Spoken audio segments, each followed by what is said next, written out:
Praise the Lord. दोस्तों, हम आपका स्वागत करते हैं आज रात की प्रार्थना में। और आज मैं आपसे बात करना चाहता हूं कि अपने आप को हानि न पहुंचाएं। बहुत से भाई बहन हैं, परिस्थितियों के चलते जब कभी उनके जीवन में कोई प्रॉब्लम आ जाती है, कोई बड़ी मुसीबत आ जाती है, तो वो अपने आप को घात करने लगते हैं। मीन्स अपने आप को नष्ट करना चाहते हैं। उनके मन में एक विचार उत्पन्न होता है आत्महत्या का, हम मर जाएं, इससे बेहतर मरना है, इन सारी परेशानियों से छुटकारा मिल जाएगा, हम मर जाएंगे और इस सारी परेशानियों से हमें छुटकारा मिल जाएगा। लेकिन आज सामने मैं आपको उत्साहित करना चाहूंगा, यदि आप प्रभु यीशु मसीह पर विश्वास करते हैं और आप प्रभु यीशु मसीह के पीछे चलते हैं, उसके वचनों को सुन रहे हैं, तो आज मैं आपको उत्साहित करना चाहूंगा कि कभी भी अपने आप को हानि न पहुंचाएं। ये शरीर आपका नहीं है, ये शरीर परमेश्वर का मंदिर है। इस शरीर को हानि न पहुंचाएं। चाहे कितनी भी बड़ी मुसीबत आपके जीवन में क्यों ना हो, चाहे कितनी भी बड़ी प्रॉब्लम आपके जीवन में क्यों ना हो, लेकिन कभी भी अपने मन में इस नकारात्मक विचार को, इस नेगेटिव विचार को न आने दें। जब विचार आता है आत्महत्या करने का, विचार आता है कि हम मर जाएं, सबसे बेहतर मरना है, सब चीजों से पीछा छूट जाएगा, जब यह विचार मन में आए तो इसे यीशु के नाम से कैंसिल करो। क्योंकि प्रभु नहीं चाहता, प्रभु चाहता है कि आप जीवन पाएं। यीशु ने कहा, मैं इसलिए आया हूं ताकि तुम जीवन पाओ और बहुतायत का जीवन पाओ, इस संसार में भी और उस संसार में भी जीवन पाओ, इसलिए मैं आया हूं। तो यीशु हमें जीवन देने के लिए आया है। आपको इस जीवन को नष्ट नहीं करना है। यह जीवन बहुमूल्य है आपके लिए और प्रभु के लिए। यदि आप अपने जीवन में थक गए हैं, हार गए हैं, कुछ भी नहीं कर पा रहे, तो आप प्रभु की सेवा में लग जाइए, प्रभु के काम में लग जाइए। प्रभु आपको शिरोमणि ठहरा देगा। प्रभु आपको अनादर के बर्तन से आदर का बर्तन बना देगा, यूजलेस बर्तन से यूजफुल बर्तन बना देगा। इसलिए अपना जीवन उसे समर्पित कर दे, क्योंकि वो आपको जीवन देना चाहता है। और आपके मन में यह विचार आता है कि मैं मर जाऊं, नहीं, प्रभु नहीं चाहता। बाइबल में हम एक व्यक्ति के विषय में पढ़ते हैं, प्रेरितों की किताब उसके 16 अध्याय में। वो व्यक्ति भी अपने आप को मारना चाहता है, अपने आप को घात करना चाहता है, अपने आप को नष्ट करना चाहता है, क्योंकि उसे लगता है कि अब जीना ठीक नहीं है, अब जीवित रहना मेरे लिए सही नहीं है, मेरे लिए सबसे बेहतर मरना ही है। लेकिन परमेश्वर के लोगों ने उसे मरने नहीं दिया, जबकि वो उनका विरोधी था, लेकिन उसके बावजूद परमेश्वर के लोगों ने उसे मरने नहीं दिया। क्यों? क्योंकि यीशु जीवन देने आया और बहुतायत का जीवन देने आया है। जानते हैं कहां लिखा है? प्रेरितों की किताब इसका 16 अध्याय यदि आप पढ़ेंगे, ये बात है उस समय की जब पौलुस और सिलास बंदी गृह में थे, उन पर बेड़ियां लगी हुई थी, उन्हें मारा गया था, उन्हें वहां बंदी गृह में बंद कर दिया गया था और दरवाजे बंद थे और पहरेदार, जेलर खड़े थे जेल के बाहर, उस गेट के बाहर जहां पौलुस और सिलास बंद थे। आधी रात को ऐसा हुआ, जब वो भजन गा रहे थे, अचानक से एक भूडोल हुआ, एक भूकंप हुआ, और उस भूकंप के द्वारा जेल की दीवारें, नींव हिल गई, दरवाजे खुल गए और उनकी बेड़ियां टूट गई।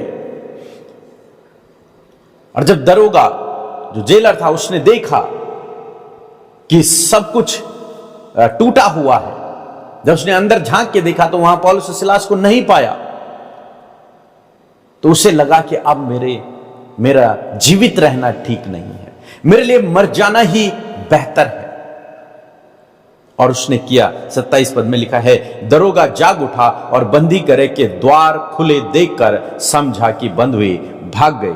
सो उसने तलवार खींचकर अपने आप को मार डालना चाहा। उसने सोचा पौलुस सिलास भाग गए हैं, मेरी कारागार से वो भाग गए हैं, अब मुझे राजा सजा देगा, अब मुझे जो मेरे अधिकारी हैं वो सजा देंगे, वो मार गिराएंगे या फिर मुझे भी वो जेल में बंद कर देंगे। उसके सामने एक बहुत बड़ी मुसीबत आ गई, बहुत बड़ी प्रॉब्लम आ गई, और उसका सॉल्यूशन उसको यह लगा कि मुझे मर जाना चाहिए। कई बार ऐसा ही होता है, जब लोगों के जीवन में कुछ बड़ी प्रॉब्लम्स आती हैं तो वो उन प्रॉब्लम्स को फेस नहीं करते, उन्हें हैंडल नहीं करते, बल्कि सोचते हैं मर जाना बेहतर है, भाग जाना बेहतर है। और कई भाई बहनों को आपने देखा होगा कि वो ऐसा कदम उठा देते हैं। योना के जीवन में भी इस बात को देखते हैं। योना की जब इच्छा पूरी नहीं हुई, जब परमेश्वर ने उससे कहा कि निनवे जा और निनवे में प्रचार कर कि परमेश्वर निनवे नगर को नष्ट करने पर है, निनवे के लोगों को नष्ट करने पर है, योना गया और उसने प्रचार किया।